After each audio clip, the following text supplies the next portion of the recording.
जब ऋषि कपूर पर बेकाबू भीड़ ने किया था हमला, कश्मीर में कभी कभी की शूटिंग के दौरान सेना को बुलाना पड़ा था। नमस्कार, मेरा नाम कृति मिश्रा है। आप देख रहे हैं जनदर पर माया नगरी, सितारों की दुनिया का असली रंग। बॉलीवुड के जाने माने अभिनेता ऋषि कपूर ने अपनी जिंदगी में कई बेहतरीन किरदार निभाए हैं, चाहे वो रोमांटिक हीरो हो या गंभीर भूमिका या फिर नेगेटिव किरदार। उनकी बेहतरीन अदाकारी ने उन्हें सिनेमा के इतिहास में एक खास स्थान दिलाया। लेकिन ऋषि कपूर की जिंदगी में एक ऐसा खौफनाक वाकया भी आया था जब उन्हें कश्मीर में हिंसक भीड़ का सामना करना पड़ा था। ये घटना उनके जीवन के सबसे खतरनाक अनुभवों में से एक थी, जिसमें सेना की मदद से उनकी जान बचाई गई थी। आपको बता दें कि कभी कभी की शूटिंग के दौरान कश्मीर में तनाव बढ़ गया था। कश्मीर बॉलीवुड के लिए हमेशा से एक आकर्षण का केंद्र रहा है। बर्फ से ढकी खूबसूरत वादियां किसी भी फिल्म के लिए बेहतरीन बैकड्रॉप देती है।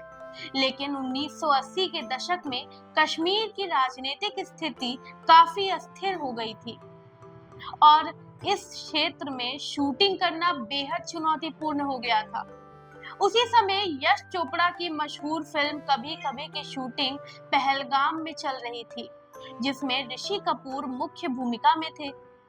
फिल्म की शूटिंग का एक हिस्सा पहलगाम की खूबसूरत वादियों में हो रहा था, जब अचानक एक भयानक घटना घटित हुई, जिसने सबको हिलाकर रख दिया था। होटल के बाहर अचानक से हालात बिगड़ने लगे। ऋषि कपूर ने अपने आत्मकथा खुल्लम खुल्ला ऋषि कपूर अनसेंसर्ड में इस भयावह घटना का जिक्र किया है। फिल्म की शूटिंग के दौरान यश चोपड़ा ने ऋषि कपूर का जन्मदिन मनाने के लिए एक छोटी सी पार्टी का आयोजन किया था।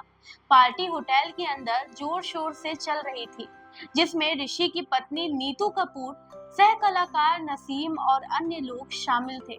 लेकिन बाहर का माहौल बिल्कुल उल्टा था। होटल के बाहर घोड़ों के मालिकों और टैक्सी ड्राइवरों के बीच किसी बात को लेकर विवाद हो गया था, जो धीरे धीरे हिंसक रूप लेने लगा।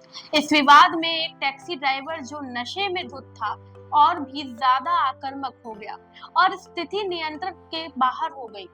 विवाद इतनी तेजी से बढ़ा कि देखते ही देखते एक बड़ी भीड़ ने होटल को घेर लिया।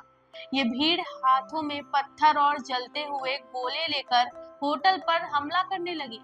ऋषि कपूर और नसीम, जो उस समय होटल के अंदर थे, खास तौर पर निशाना बनाए गए थे। माहौल में तेजी से अफरा तफरी मच गई और शूटिंग का पूरा दल बेहद डरा हुआ था। वहीं सेना की मदद से ऋषि कपूर को सुरक्षित निकाला गया था। स्थिति इतनी गंभीर हो गई कि होटल में मौजूद लोगों को अपने कमरों में बंद कर दिया गया और उन्हें बिस्तरों के नीचे छिपने को कहा गया। इस दौरान तत्कालीन मुख्यमंत्री शेख अब्दुल्ला को सूचना दी गई, जिन्होंने तुरंत सेना को बुलाया। सेना की मदद से ऋषि कपूर और अन्य लोगों को सुरक्षित तरीके से होटल से निकाल लिया गया। ये घटना ऋषि कपूर के लिए एक ऐसा अनुभव था जिसे वो कभी भूल नहीं सकेंगे। वहीं 2020 में कैंसर से लंबी लड़ाई के बाद ऋषि कपूर का निधन हो गया, लेकिन उनकी यादें और उनकी अदाकारी के किस्से हमेशा हमारे साथ रहेंगे। ऋषि कपूर का ये अनुभव न केवल उनके साहस को दर्शाता है, बल्कि कश्मीर की उस समय की अस्थिरता का भी सजीव चरित्र करता है। उन अनकहे पलों में से एक है जिसे हर कोई याद करता है। ऋषि कपूर की फिल्मों की तरह उनके जीवन की ये कहानी भी हमें एक गहरी सीख देती है। कभी कभी पर्दे के पीछे की सच्चाई फिल्मों से कहीं ज्यादा नाटकीय होती है। हमारे द्वारा दी गई इन्फॉर्मेशन आपको कैसी लगी, कमेंट करके जरूर बताएं और देखते रहें जन्नत पर न्यूज़। धन्यवाद।